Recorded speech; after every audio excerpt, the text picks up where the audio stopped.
की वीडियो में हम आपको करवाने जा रहे हैं वाइटल साइंस के जो प्रीवियस ईयर में क्वेश्चन जो पूछे गए हैं। ये सारे जो है क्वेश्चन जो है प्रीवियस ईयर में पूछे गए हैं। इनमें से जैसे एम्स कंबाइंड में ये किसी न किसी एग्जाम में ये पूछे गए हैं, तो वो सारे हम आज आपको करवाने वाले हैं। तो फर्स्ट क्वेश्चन से शुरुआत करते हैं।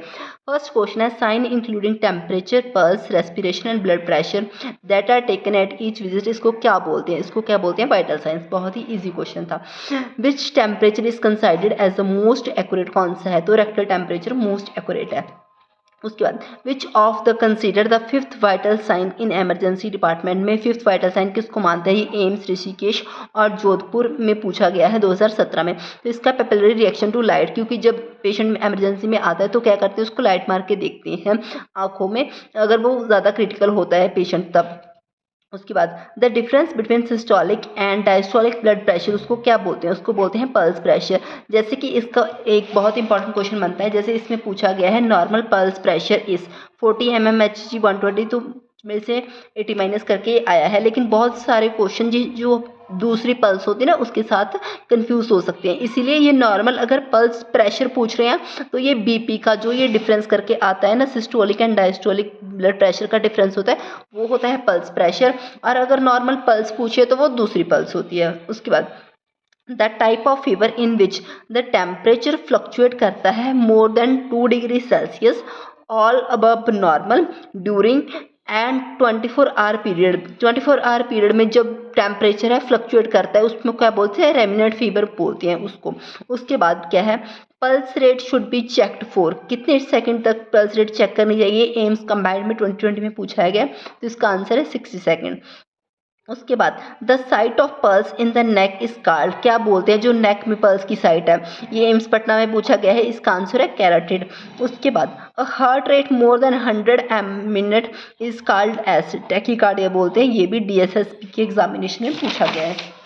उसके बाद pulsation is not easily felt and slight pressure causes it to disappear, इसको क्या बोलते हैं? थ्रेडी पल्स बोलते हैं। कि जो पल्स पहले तो मतलब इजिली फेल्ट नहीं होती है, अगर इस पर स्लाइट प्रेशर लगाते हैं तो वो क्या हो जाते हैं? डिसअपियर बोलते हैं। ये कौन सी पल्स है? थ्रेडी पल्स।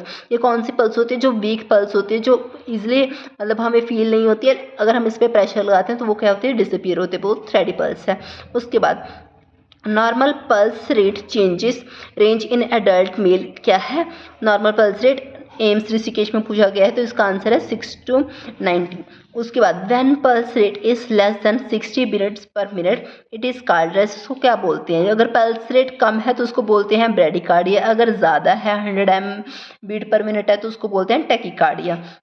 उसके बाद collapsing pulse is also known as water hammer pulse, ये कौन सी पल्स होती है? पहले तो ये बहुत स्ट्रांगली फील होती है, फिर क्या हो जाती है? ये मतलब ऐसे डिसअपियर जैसे हो जाती है, मतलब स्लो डाउन हो जाती है, इसको बोलते हैं water hammer pulse. Water hammer क्यों बोलते हैं? जैसे जब हम हैमर मारते हैं तो एक बार तो बहुत ज़्यादा सेंसेशन होती है, लेकिन उसके बाद क्या हो जाता है? नॉर्मल हो जाता है। जैसे पानी में हम क्या करते हैं, हम कंकर मारते हैं, तो जब हम कंकर मारते हैं तो फिर तो बहुत सारी वेव्स एकदम से बनती हैं, उसके बाद क्या हो जाता है? पानी शांत हो जाता है। तो वैसा ही होता है, उसकी एग्जाम्पल है collapsing pulse is also known as water hammer plus.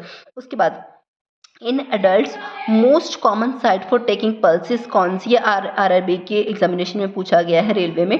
कौन सा है? Radial artery. उसके बाद the sudden fall in temperature to normal is called as crisis.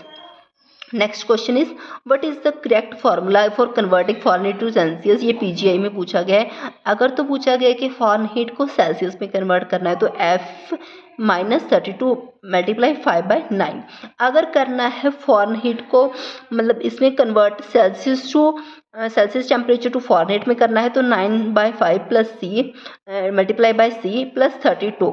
तो ये किसके लिए है? सेल्सियस को किस में कन्वर्ट करने के लिए? फॉरेनहीट में। और ये कौन सा है? फॉरेनहीट को किस में कन्वर्ट करने के लिए? सेंटीग्रेड में। तो ये दोनों आपको क्या होनी चाहिए? मोस्ट स्टूडेंट्स क्या हो जाते हैं? कंफ्यूज हो जाते हैं। इसमें आपको क्वेश्चन आ सकता है एग्जाम में, जैसे या तो सीधे ये पूछ सकते हैं या फिर क्या कर सकते हैं, आपको फॉरेनहीट में दे देंगे, बोलेंगे इसको सेल्सियस में कन्वर्ट करके कितना आएगा, ठीक है, दोनों। या फिर इसको ऐसे दे देंगे, सेल्सियस में दे देंगे, बोल देंगे फॉरेनहीट में कन्वर्ट करके कितना आएगा। इसलिए क्या करना चाहिए आपको? ये फार्मूला याद होना चाहिए। उसके बाद body temperature is measured using an instrument known as thermometer. उसके बाद the sudden fall of temperature from high to normal within few hours, इसको क्या बोलते हैं? True crisis. एम्स पटना में पूछा गया ये भी। उसके बाद the thermometer used in common patient should be washed with soap and water and disinfected with. ये आरआरबी जयपुर में पूछा गया है कि जो हम थर्मामीटर यूज़ करते हैं ना, उसको डिसइंफेक्ट करने के लिए हम किस सोल्यूशन से साफ़ करें। तो इसका है Savlon strength 1:20।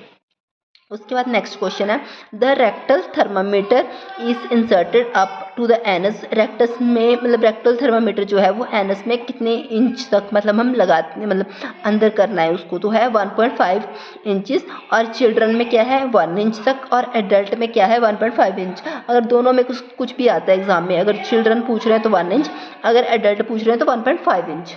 Position use for taking rectal temperature, कौन सी पोजीशन है जो हम रेक्टल टेम्परेचर मतलब लेने के लिए देते हैं पेशेंट को, वो क्या है लेफ्ट लेटरल पोजीशन। उसके बाद the highest point of reading in blood pressure, इस हाईएस्ट पॉइंट को क्या बोलते हैं सिस्टोलिक ब्लड प्रेशर, और जो लोएस्ट पॉइंट है उसको क्या बोलते हैं डायस्टोलिक ब्लड प्रेशर। दोनों जगह से कुछ भी पूछ सकते हैं। तो ये एम्स नागपुर में पूछा गया है कि जिस इंस्ट्रूमेंट से हम ब्लड प्रेशर मेजर क्या करते हैं उसको क्या बोलते हैं स्पेगमेनोमीटर।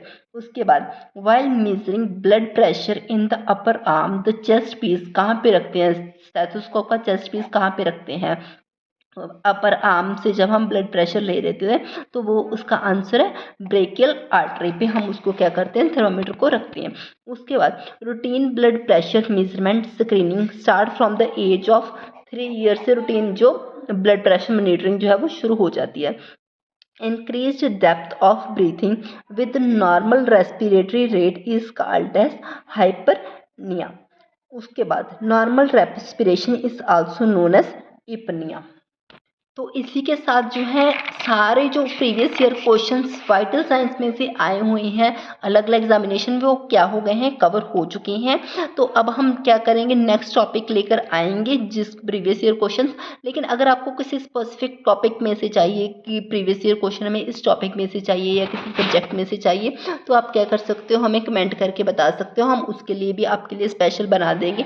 और अगर आपकी कोई और डाउट है या फिर कोई रिकमेंडेशन है वो भी आप हमें बता सकते हैं, वो भी हम आपकी पूरी कर देंगे। Thank you for watching, hope you would like the video.